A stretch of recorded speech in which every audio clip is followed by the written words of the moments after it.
ನಮಸ್ಕಾರ. ಸಂಯುಕ್ತ ಕರ್ನಾಟಕ ಪಾಡ್ಕಾಸ್ಟ್ಗೆ ಸ್ವಾಗತ.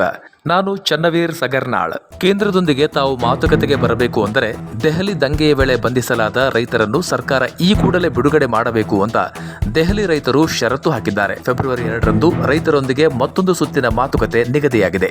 ಜನವರಿ 26ರಂದು ನಡೆಸಲಾದ ರೈತರ ಪ್ರತಿಭಟನೆ ಹಳಿ ತಪ್ಪಿ ಹಿಂಸಾಚಾರಕ್ಕೆ ಮಾಡಿಕೊಟ್ಟಿದ್ದು ಒಂದು ಕಡೆಯಾದರೆ, ರೈತರ ಹೋರಾಟವನ್ನು ಅತ್ಯಂತ ಸಂಯಮದಿಂದ ನಿಭಾಯಿಸುವ ಮೂಲಕ ಜಾಣ ಹೆಜ್ಜೆ ಇಟ್ಟ ಕೇಂದ್ರದ ನಡೆಯಿಂದ ರೈತರಿಗಾದ ಪರೋಕ್ಷ ಸೋಲು ಮತ್ತೊಂದು ಕಡೆ.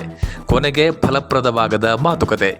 ಇದೆಲ್ಲವನ್ನ ಸೂಕ್ಷ್ಮವಾಗಿ ಅವಲೋಕಿಸಿದ ಹೋರಾಟ ನಿರತ ರೈತರಿಗೆ ಎಲ್ಲ ಅಸ್ತ್ರಗಳ ಬಳಕೆಯ ಬಳಿಕ ಮುಂದೇನು ಅನ್ನೋ ಪ್ರಶ್ನೆ ಎದುರಾದಂತಾಗಿದೆ. ಈ ಹಿನ್ನೆಲೆಯಲ್ಲಿ ಶನಿವಾರ ರೈತರೊಂದಿಗೆ ಮಾತನಾಡಲು ಕೇಂದ್ರ ದೂರವಾಣಿ ಕರೆಗಾಗಿ ಕಾಯುವಂತಾಗಿದೆ ಅಂತ ಪ್ರಧಾನಿ ಹೇಳಿಕೆ ನೀಡಿದ ಬೆನ್ನಲ್ಲಿಯೇ ಭಾರತೀಯ ಕಿಸಾನ್ ಒಕ್ಕೂಟದ ವಕ್ತಾರ ರಾಜೇಶ್ ಟಿಕಾಯತ್ ಭಾನುವಾರ ಪ್ರತಿಕ್ರಿಯಿಸಿದ್ದು, ಕೇಂದ್ರ ಸರ್ಕಾರ ರೈತರ ಮುಂದೆ ತಲೆಬಾಗಬೇಕೆಂಬ ನಿಲುವು ತಮ್ಮದಾಗಿಲ್ಲ, ಹಾಗಂತ ರೈತರ ಸ್ವಾಭಿಮಾನವನ್ನ ಬಿಟ್ಟು ಕೊಡಲಾಗದು ಎಂದು ಸ್ಪಷ್ಟಪಡಿಸಿದ್ದಾರೆ. ಒಂದು ವೇಳೆ ತಮ್ಮ ಹೋರಾಟಕ್ಕೆ ಸೋಲಾದರೆ ಸಾಯಲು ಸಿದ್ಧ ಹೊರತು ಹೋರಾಟದಿಂದ ಹಿಂದೆ ಸರಿಯುವ ಮಾತೇ ಇಲ್ಲ ಎಂದಿರುವುದು ಅತ್ತ ಕೋಲು ಮುರಿಯಲ್ಲ, ಇತ್ತ ಹಾವು ಸಾಯಲ್ಲ ಅನ್ನೋ ಹಾಗಾಗಿದೆ. ಇದೇ ವೇಳೆ ಫೆಬ್ರವರಿ 2ರಂದು ರೈತರೊಂದಿಗೆ ಕೇಂದ್ರದ 12ನೇ ಸುತ್ತಿನ ಮಾತುಕತೆಯು ನಿಗದಿಯಾಗಿದೆ.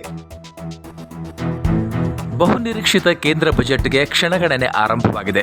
ಪ್ರತಿ ವರ್ಷ ಕೇಂದ್ರದ ಬಜೆಟ್ಗೆ ದಿನಾಂಕ ನಿಗದಿಯಾಗುತ್ತಿದ್ದಂತೆ ಸಾರ್ವಜನಿಕರಿಂದ ಹಿಡಿದು ಉದ್ಯಮಿಗಳವರೆಗೆ ನಿರೀಕ್ಷೆಗಳು ಗರಿಗೆದರುವುದು ಸರ್ವೇ ಸಾಮಾನ್ಯ. ಈ ಬಾರಿಯ ಬಜೆಟ್ ಕೂಡ ಇದಕ್ಕೆ ಹೊರತಾಗಿಲ್ಲ. ಆದರೆ 2021ರ ಕೇಂದ್ರ ಬಜೆಟ್ ಹುಟ್ಟಿಸಿರುವ ನಿರೀಕ್ಷೆಗಳು ಮಾತ್ರ ಬೇರೆಯೇ ಆಗಿವೆ. ಕೊರೋನಾ ಸೋಂಕಿನ ಆರ್ಭಟ ತಂದೊಡ್ಡಿದ ಪರಿಸ್ಥಿತಿಯಿಂದಾಗಿ ದೇಶದ ಆರ್ಥಿಕ ಸ್ಥಿತಿ ಹಳಿ ತಪ್ಪಿ ಹೋಗಿದೆ. ಆರ್ಥಿಕ ಚಟುವಟಿಕೆಗಳಿಗೆ ಗರ ಬಡಿದಿದ್ದು ಹಣಕಾಸಿನ ವಹಿವಾಟು ಮಾಮೂಲಿ ಸ್ಥಿತಿಗೆ ಬರಲು ಹೆಣಗಾಡುವಂತಾಗಿದೆ. ದೇಶೀಯ ಆಂತರಿಕ ಉತ್ಪನ್ನ ಅಂದರೆ ಜಿಡಿಪಿ ಹಿಂದೆಂದೂ ಕಂಡರಿಯದಷ್ಟು ಪಾತಾಳಕ್ಕೆ ಕುಸಿದಿರುವ ಹೊತ್ತಿನಲ್ಲಿ ಆರ್ಥಿಕತೆಯನ್ನ ಮತ್ತೆ ಸುಸ್ಥಿತಿಗೆ ತರುವುದು ಬಹುದೊಡ್ಡ ಸವಾಲಾಗಿದೆ. ಅಭಿವೃದ್ಧಿ ಯೋಜನೆಗಳಿಗೆ ಹಣಕಾಸಿನ ಬಲವೇ ಇಲ್ಲದಂತಾಗಿದ್ದು ಕಾಮಗಾರಿಗಳಿಗೆ ದಿಕ್ಕೆಟ್ಟ ಪರಿಸ್ಥಿತಿ ಬಂದೊದಗಿದೆ. ಇಂಥ ಸಂಕ್ರಮಣದ ಸಂಕಷ್ಟದ ಕಾಲಘಟ್ಟದಲ್ಲಿ ಮಂಡಿಸಲ್ಪಡುತ್ತಿರುವ ಕೇಂದ್ರ ಬಜೆಟ್ನಿಂದ ಹೆಚ್ಚಿನದೇನನ್ನು ನಿರೀಕ್ಷಿಸಲಾಗದು. ಭಾರಿ ಮೊತ್ತದ ಹಣಕಾಸಿನ ನೆರವನ್ನು ಕೊಡಲು ಕೇಂದ್ರಕ್ಕೂ ಇಕ್ಕಟ್ಟಿನ ಸ್ಥಿತಿ ಇದೆ. ಹಾಗಂತ ನಿರಾಶರಾಗುವ ಅವಶ್ಯಕತೆಯೂ ಇಲ್ಲ, ನಿರೀಕ್ಷೆಗಳನ್ನ ಕೈಬಿಡುವಂತೆಯೂ ಇಲ್ಲ ಅಂತ ಹೇಳಲಾಗ್ತಿದೆ. ಇನ್ನು ನಿರ್ಮಲಾ ಸೀತಾರಾಮನ್ ಅವರು ಮಂಡಿಸಲಿರುವ ಪ್ರಸಕ್ತ ಬಜೆಟ್ನಿಂದ ನಮ್ಮ ರಾಜ್ಯಕ್ಕೆ ಆಗುವ ಲಾಭದ ಕುರಿತು ಲೆಕ್ಕ ಹಾಕಲಾಗ್ತಿದೆ.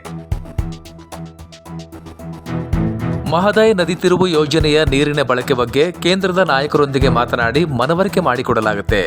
ಈ ಹಿನ್ನೆಲೆಯಲ್ಲಿ ಸರ್ಕಾರ ಪ್ರಾಮಾಣಿಕ ಪ್ರಯತ್ನ ಮಾಡುವ ಮೂಲಕ ಮಹದಾಯಿ ಸಮಸ್ಯೆಯನ್ನ ಬಗೆಹರಿಸಲಾಗುತ್ತೆ ಅಂತ ಮುಖ್ಯಮಂತ್ರಿ ಬಿಎಸ್ವೈ ಸ್ಪಷ್ಟಪಡಿಸಿದ್ದಾರೆ. ಮಹದಾಯಿ ವಿಚಾರದಲ್ಲಿ ರಾಜಿ ಇಲ್ಲ ಎಂಬ ಗೋವಾ ಸಿಎಂ ಹೇಳಿಕೆಗೆ ಪ್ರತಿಕ್ರಿಯಿಸಿದ ಅವರು, ಗೋವಾ ಮುಖ್ಯಮಂತ್ರಿ ಸ್ವಾರ್ಥಕ್ಕಾಗಿ ಮಾತನಾಡ್ತಾರೆ, ನ್ಯಾಯಾಲಯದಲ್ಲೂ ತೀರ್ಪು ನಮಗೆ ಅನುಕೂಲಕರವಾಗಿಯೇ ಇದೆ ಎಂದರು. ಇನ್ನು ಸೋಮವಾರದ ಅಧಿವೇಶನದಲ್ಲಿ ಸರ್ಕಾರದ ವೈಫಲ್ಯಗಳನ್ನು ಬಿಚ್ಚಿಡ್ತೇವೆ ಎಂಬ ವಿಪಕ್ಷ ನಾಯಕ ಸಿದ್ದರಾಮಯ್ಯನವರ ಹೇಳಿಕೆಗೆ ಪ್ರತಿಕ್ರಿಯಿಸಿದ ಸಿಎಂ ಬಿಎಸ್ವೈ, ವಿರೋಧ ಪಕ್ಷದವರಾಗಿ ಸಿದ್ದರಾಮಯ್ಯ ಕೆಲಸ ಮಾಡಲಿ, ಸರ್ಕಾರದ ಮೇಲೆ ಟೀಕೆಗಳು ಏನೇ ಇದ್ದರೂ ಸ್ವಾಗತಿಸುವೆ ಎಂದರು. ಪೋಲಿಯೋ ಮುಕ್ತ ರಾಷ್ಟ್ರಕ್ಕಾಗಿ ತಾಯಂದಿರು ತಮ್ಮ ಮಕ್ಕಳಿಗೆ ತಪ್ಪದೇ ಪೋಲಿಯೋ ಲಸಿಕೆ ಹಾಕಿಸಬೇಕು ಅಂತ ಇದೇ ವೇಳೆ ಬಿಎಸ್ವೈ ಮನವಿ ಮಾಡಿಕೊಂಡರು. ಇದಕ್ಕೂ ಮುನ್ನ ಗೃಹ ಕಚೇರಿ ಕೃಷ್ಣಾದಲ್ಲಿ ಹಮ್ಮಿಕೊಂಡಿದ್ದ ಪಲ್ಸ್ ಪೋಲಿಯೋ ಅಭಿಯಾನಕ್ಕೆ ಅವರು ಚಾಲನೆ ನೀಡಿದರು. ಕೃಷಿ ಕಾಯ್ದೆ ವಿರೋಧಿಸಿ ದೆಹಲಿಯಲ್ಲಿ ರೈತರು ನಡೆಸುತ್ತಿರೋ ಹೋರಾಟ ಕೈಬಿಟ್ಟು ಕೇಂದ್ರ ಸರ್ಕಾರ ಜಾರಿಗೆ ತಂದಿರೋ ಕಾನೂನು ಒಪ್ಪಿಕೊಳ್ಳಿ ಅಂತ ಡಿಸಿಎಂ ಗೋವಿಂದ ಕಾರಜೋಳ್ ರೈತರಿಗೆ ಮನವಿ ಮಾಡಿಕೊಂಡ್ರು. ಬೆಳಗಾವಿಯೊಳಗ ಮಾಧ್ಯಮದವರೊಂದಿಗೆ ಮಾತನಾಡಿದ ಅವರು, ರೈತರ ಹಿತಾಸಕ್ತಿಗೆ ವಿರುದ್ಧವಾದ ಕೃಷಿ ಕಾನೂನು ಬದಲಾಯಿಸಾಕ ಅವಕಾಶ ಐತಿ. ದೆಹಲಿಯಾಗ ರೈತರು ಮೊಂಡತನದ ಹೋರಾಟ ಬಿಡಬೇಕು. ಸರ್ಕಾರದೊಂದಿಗೆ ಸಹಕರಿಸಿ ಕಾನೂನು ಒಪ್ಕೊಳ್ರಿ. ಕಾನೂನಿನಿಂದ ರೈತರಿಗೆ ಧಕ್ಕೆ ಆದ್ರ ಅದನ್ನ ಬದಲಾವಣೆ ಮಾಡ್ತೇವೆ. ರೈತರ ಆದಾಯ ದ್ವಿಗುಣಗೊಳಿಸೋದಾಗಿ ಪ್ರಧಾನಿ ಮೋದಿ ಹೇಳ್ಯಾರ. ರೈತರಿಗೆ ನೆರವಾಗುವಂತಹ ಕಾನೂನನ್ನ ಪ್ರಧಾನಿ ಮೋದಿ ತಂದಾರ ಅಂತ ಡಿಸಿಎಂ ಕಾರಜೋಳ್ ಸಮರ್ಥಿಸಿಕೊಂಡ್ರು. ಮಹದಾಯಿ ವಿಚಾರವಾಗಿ ಗೋವಾ ಮುಖ್ಯಮಂತ್ರಿ ಪ್ರಮೋದ್ ಸಾವಂತ್ ಅವರು ಇತ್ತೀಚೆಗೆ ಕರ್ನಾಟಕಕ್ಕೆ ಹನಿ ನೀರು ಕೊಡೋದಿಲ್ಲ ಎಂದಿದ್ದಕ್ಕೆ ಕಾಂಗ್ರೆಸ್ ಮುಖಂಡ ಎಚ್.ಕೆ. ಪಾಟೀಲ್ ಕಿಡಿಕಾರಿದ್ದಾರೆ.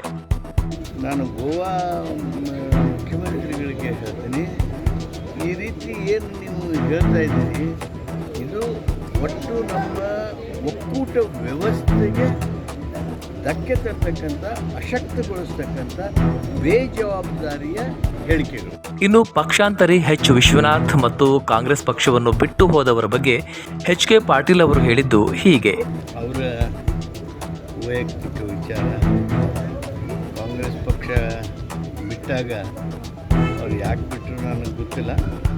ಕಾಂಗ್ರೆಸ್ಸಿಂದ ಹೊರಗೋಗಿದ್ದ ವಿಶ್ವನಾಥ್ ಅವರು ತಪ್ಪು ಹೆಜ್ಜೆ ಆಗಿತ್ತು. ಕಾಂಗ್ರೆಸ್ಸಿಂದ ಯಾರು ಹೊರಗೆ ಹೋಗ್ತಾರ ಅವರು ಬರುವ ದಿವಸಗಳಲ್ಲಿ ಪಶ್ಚಾತ್ತಾಪ ಪಡ್ತಾರೆ. ಅಕ್ರಮ ಹಣ ಗಳಿಕೆ ಪ್ರಕರಣ ಹಿನ್ನೆಲೆ ಜೈಲು ಪಾಲಾಗಿದ್ದ ಮತ್ತು ಇತ್ತೀಚೆಗಷ್ಟೇ ಬಿಡುಗಡೆ ಹೊಂದಿದ್ದ ಜಯಲಲಿತಾ ಆಪ್ತೆ ವಿ.ಕೆ. ಶಶಿಕಲಾ ನಟರಾಜನ್ ಅವರು ಕೊರೋನಾ ಸೋಂಕಿನಿಂದಲೂ ಗುಣಮುಖರಾಗಿದ್ದು ಆಸ್ಪತ್ರೆಯಿಂದಲೂ ಡಿಸ್ಚಾರ್ಜ್ ಆಗಿದ್ದಾರೆ. ವಿಕ್ಟೋರಿಯಾ ಆಸ್ಪತ್ರೆಯಿಂದ ತಮಿಳುನಾಡಿನ ಚಿನ್ನಮ್ಮ ಎಲ್ಲಿಗೆ ಪ್ರಯಾಣ ಬೆಳೆಸುವರು ಅನ್ನೋ ಕುತೂಹಲಕ್ಕೆ ಇದೀಗ ತೆರೆ ಬಿದ್ದಿದೆ. ಯಾಕೆಂದರೆ ವೈದ್ಯರ ಸಲಹೆಯ ಮೇರೆಗೆ ಶಶಿಕಲಾ ಇನ್ನು 7 ದಿನಗಳ ಕಾಲ ಹೋಮ್ ಕ್ವಾರಂಟೈನ್ನಲ್ಲಿ ಇರಬೇಕಿದ್ದು ಅದಕ್ಕಾಗಿ ಬೆಂಗಳೂರಿನ ರೆಸಾರ್ಟ್ ಒಂದನ್ನು ಅವರು ಆರಿಸಿಕೊಂಡಿದ್ದಾರಂತೆ. ಬಳಿಕ ಜ್ಯೋತಿಷಿಗಳ ಸಲಹೆಯಂತೆ ಒಂದು ಶುಭ ದಿನ ತಮ್ಮ ತವರು ತಮಿಳುನಾಡಿನತ್ತ ಪ್ರಯಾಣ ಬೆಳೆಸಲಿದ್ದಾರೆ. ಇತ್ತ ಬೆಂಗಳೂರಿನಿಂದ ತೆರಳುವ ಚಿನ್ನಮ್ಮಗೆ ಚೆನ್ನೈನ ಮಾರ್ಗದುದ್ದಕ್ಕೂ ಅದ್ದೂರಿ ಸ್ವಾಗತ ನೀಡಲು ತಯಾರಿ ನಡೆಸಲಾಗುತ್ತಿದೆ ಅಂತ ಹೊಸೂರು ಭಾಗದ ಶಶಿಕಲಾ ಬೆಂಬಲಿಗ ಸಾಂಬ ಶಿವನ್ ಹೇಳಿದ್ದರೆ, ಆತ ತಮಿಳುನಾಡು ಸಿಎಂ ಪಳನಿಸ್ವಾಮಿ ಪಕ್ಷದಿಂದ ಉಚ್ಚಾಟಿಸಲ್ಪಟ್ಟ ಶಶಿಕಲಾ ನಟರಾಜನ್ ಅವರನ್ನು ಎಐಎಡಿಎಂಕೆಗೆ ವಾಪಸ್ಸು ಕರೆಸಿಕೊಳ್ಳುವ ಪ್ರಶ್ನೆಯೇ ಇಲ್ಲ ಎಂದಿದ್ದಾರೆ. ಜನವರಿ 26ರಂದು ದೆಹಲಿಯ ಕೆಂಪುಕೋಟೆಯ ಮೇಲೇರಿ ಬಂದು ನಿಶಾನೆ ಹಾರಿಸಿದ್ದು ರಾಷ್ಟ್ರಧ್ವಜಕ್ಕೆ ಅಗೌರವ ತೋರಿದಂತಾಗಿದೆ. ಈ ಘಟನೆಯಿಂದ ದೇಶದ ಜನರಿಗೆ ನೋವಾಗಿದೆ ಅಂತ ಪ್ರಧಾನಿ ನರೇಂದ್ರ ಮೋದಿ ಹೇಳಿದ್ದಾರೆ. ಭಾನುವಾರ ಮನ್ ಕಿ ಬಾತ್ನಲ್ಲಿ ಈ ವಿಚಾರ ಹಂಚಿಕೊಂಡ ಅವರು, ಆಧುನಿಕತೆಗೆ ತಕ್ಕಂತೆ ಕೇಂದ್ರ ಸರ್ಕಾರ ಕೃಷಿ ಕ್ಷೇತ್ರದಲ್ಲಿ ಸಾಕಷ್ಟು ಸುಧಾರಣಾ ಕ್ರಮಗಳನ್ನು ಕೈಗೊಂಡಿದೆ ಎಂದರು. ಈ ಮೂಲಕ ಪರೋಕ್ಷವಾಗಿ ಕೃಷಿ ಕಾಯ್ದೆಗಳನ್ನು ಮತ್ತೆ ಸಮರ್ಥಿಸಿಕೊಂಡಿದ್ದಾರೆ. ಇನ್ನು ಇಲ್ಲಿಯವರೆಗೆ ದೇಶದ 30 ಕೋಟಿ ಜನರಿಗೆ ಆದ್ಯತೆಯ ಮೇರೆಗೆ ಕೊರೋನಾ ಲಸಿಕೆ ಹಾಕಲಾಗಿದೆ. ಲಸಿಕೆ ತಯಾರಿಕೆಯಲ್ಲಿಯೂ ದೇಶ ಸ್ವಾವಲಂಬಿಯಾಗಿದೆ ಎಂದು ಪಿಎಂ ಮೋದಿ ತಿಳಿಸಿದರು. ಕಳೆದ ಮಂಗಳವಾರ ದೆಹಲಿಯಲ್ಲಿ ಸಹಸ್ರ ಸಂಖ್ಯೆಯಲ್ಲಿ ಸೇರಿದ್ದ ರೈತರು ಪ್ರತಿಭಟನೆ ನಡೆಸಿದ್ದರು. ಈ ವೇಳೆ ಹಲವೆಡೆ ಹಿಂಸಾಚಾರ ಉಂಟಾಗಿತ್ತು.